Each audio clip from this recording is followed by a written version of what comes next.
High voltage মঙ্গলবার বলা যেতে পারে, তার কারণ একাধারে যখন দেখা যাচ্ছে অভিজিৎ গঙ্গোপাধ্যায় বিজেপিতে যোগদান করবেন এই কথা বলছেন, অন্যদিকে শেখ শাহজাহানের একেবারে শনির সাড়ে সাথী লেগে বসে রয়েছে। তার কারণ সন্দেশখালীতে ইডি আক্রান্ত হওয়ার ঘটনায় সিবিআইকে তদন্তের নির্দেশ কলকাতা হাইকোর্টের প্রধান বিচারপতি বেঞ্চের। মঙ্গলবার বিকেল 4:30-র মধ্যেই ধৃত শাহজাহান শেখকে কেন্দ্রীয় সংস্থার হাতে তুলে দেওয়ারও নির্দেশ দিয়েছে হাইকোর্ট। এই মুহূর্তে সবচেয়ে বড় খবরের দিকে নজর রয়েছে ট্রাইব টিভি বাংলার। শাহজাহান, শেখ শাহজাহান একেবারে বলা যেতে পারে যাকে সন্দেশখালীর বেতাজ বাদশা বলা হচ্ছিল, সেই বেতাজ বাদশাকে 53 দিন ধরে বারবার করে খোঁজার পরেও যখন পাওয়া যায়নি, তাকে যখন গ্রেপ্তার করা হলো, এখন একেবারে নজিরবিহীন নির্দেশ দিয়েছে কলকাতা হাইকোর্টের প্রধান বিচারপতির বেঞ্চ থেকে। সন্দেশখালীতে ইডি আক্রান্ত হওয়ার ঘটনায় সিবিআইকে তদন্তের নির্দেশ কলকাতা হাইকোর্টের প্রধান বিচারপতির বেঞ্চের। এই বিষয়ে বিস্তারিত কথা বলবো, একেবারে আমাদের সঙ্গে জুড়ে রয়েছে এই মুহূর্তে আমাদের প্রতিনিধি রিমিক মাঝি। রিমিকের সঙ্গে কথা বলার চেষ্টা করবো। রিমিক, শনির সাড়ে সাথী লেগে গেল কি শেখ শাহজাহানের? একাধারে যখন এতদিন ধরে তাকে খুঁজে পাওয়া যাচ্ছিল না, তাকে যখন খুঁজে পাওয়া গেল, গ্রেপ্তার করা হলো, একেবারে নজিরবিহীন নির্দেশ কলকাতা হাইকোর্টের প্রধান বিচারপতির বেঞ্চের। দেখো অঞ্জন, এই মামলা কিন্তু গত 5ই জানুয়ারি যে ইডি সন্দেশখালীতে যখন প্রথমবার শেখ শাহজাহানের বাড়িতে, সন্দেশখালী সরবেরিয়া গ্রামের বাড়িতে রেড করতে যায় এবং ইডি আধিকারিকরা আক্রান্ত হন, সংবাদ মাধ্যমের কর্মীরা আক্রান্ত হন, সেই ঘটনার পরে কিন্তু এই মামলা দায়ের হয়েছিল এবং সিবিআই তদন্তের দাবি জানানো হয়েছিল ইডির পক্ষ থেকে। সেই মামলা চলেছিল সিঙ্গেল বেঞ্চ, বিচারপতি জয় সেনগুপ্তর সিঙ্গেল বেঞ্চে মামলা চলে এবং জয় সেনগুপ্ত কিন্তু সিট গঠন করে এই ঘটনার, পার্টিকুলারলি যে ইডির ওপর হামলা গত 5ই জানুয়ারি, সেই ঘটনার তদন্তের জন্য একটা সিট গঠনের নির্দেশ দিয়েছিলেন বিচারপতি জয় সেনগুপ্তের সিঙ্গেল বেঞ্চ। সেখানে একজন রাজ্য পুলিশের একজন এসপি পদমর্যাদা সম্পন্ন অফিসার এবং সিবিআই এর একজন এসপি পদমর্যাদা সম্পন্ন অফিসারের নেতৃত্বে সিট গঠন হবে এবং সেই সিটে কোনোভাবেই মেজাজ থানার কোনো পুলিশ আধিকারিক থাকবে না, সেই রকম নির্দেশ ছিল। কিন্তু রাজ্য পুলিশের পক্ষ থেকে জাসপ্রীত সিং, জানি আমরা ইসলামপুরের এসপি, তাকে এই সিটের জন্য আদালতের কাছে নাম প্রস্তাব করা হয়েছিল, পাঠানো হয়েছিল।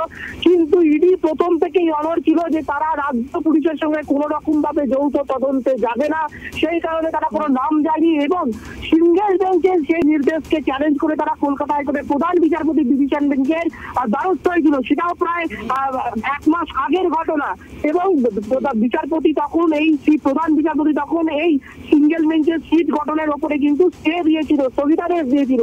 গতকাল আবারও এই মামলার শুনানি হয়। রাজ্যের বক্তব্য ছিল পুলিশ শাহজাহানকে গ্রেপ্তার করেছে, পুলিশের কোনো ব্যর্থতা নেই, সেই পুলিশ গ্রেপ্তার করেছে, তাই এই তদন্ত রাজ্য পুলিশই করুক।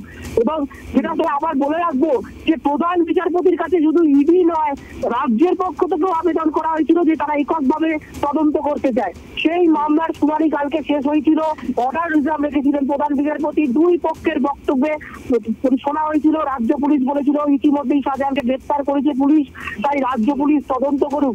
হাইকোর্টে প্রধান বিচারপতিকে প্রশ্ন তুলেছে যে সিঙ্গেল বেঞ্চের যখন এই রাজ্য পুলিশের এই তদন্তের ওপর স্টে ছিল, তাহলে কিসের ভিত্তিতে শেখ শাহজাহানকে গ্রেপ্তার করেছে পুলিশ এবং কিসের ভিত্তিতে তাকে পুলিশ কাস্টডিতে রাখা হয়েছে, সেই প্রশ্ন কিন্তু গতকাল প্রধান বিচারপতি তুলেছিলেন।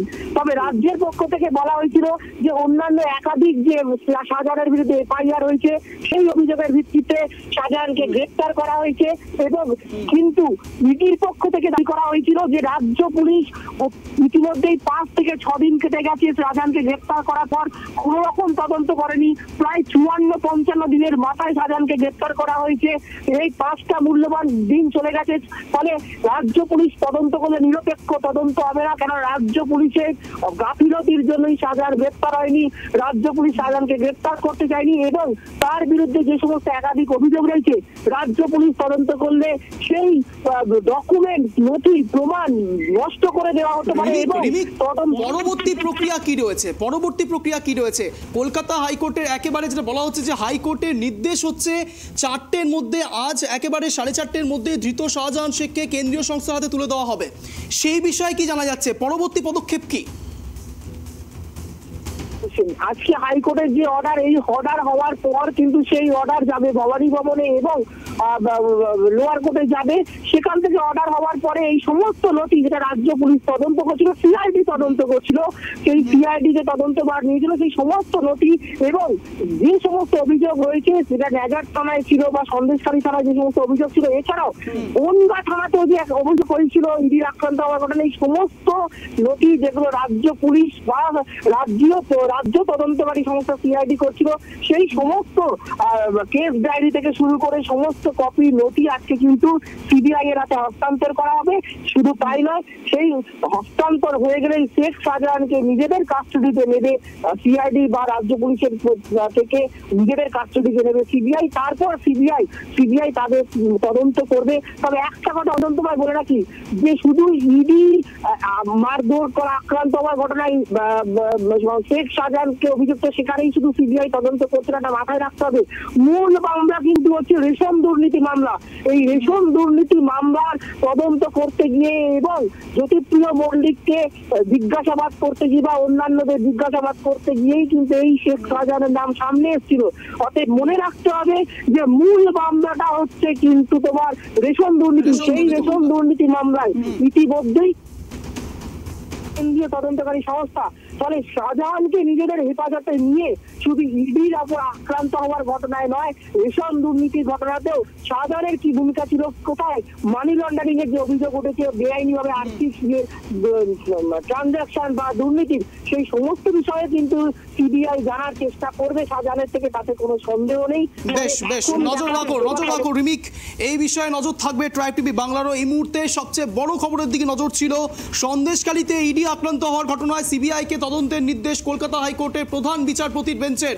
মঙ্গলবার বিকেল 4:30-র মধ্যেই ধৃত শাহজাহান শেখকে কেন্দ্রীয় সংস্থার হাতে তুলে দেওয়ার নির্দেশ দিয়েছে হাইকোর্ট। সন্দেশখালীতে ইডি আক্রান্ত হওয়ার ঘটনায় বড় নির্দেশ কোর্টের। নবাব শাহজাহান, বেতাজ বাদশাহ এখন কেন্দ্রীয় সংস্থার হাতে। সিবিআইকে তদন্তের নির্দেশ হাইকোর্টের। মঙ্গলবার বিকেল 4:30-র মধ্যেই হস্তান্তরের নির্দেশ জানালেন আমাদের প্রতিনিধি। শুধুমাত্র ইডি বা সিবিআই এর উপর হামলার ওপর অভিযোগ করে নয়, একেবারে রেশন দুর্নীতি, জ্যোতিপ্রিয় মল্লিক ভুলে গেলে চলবে না।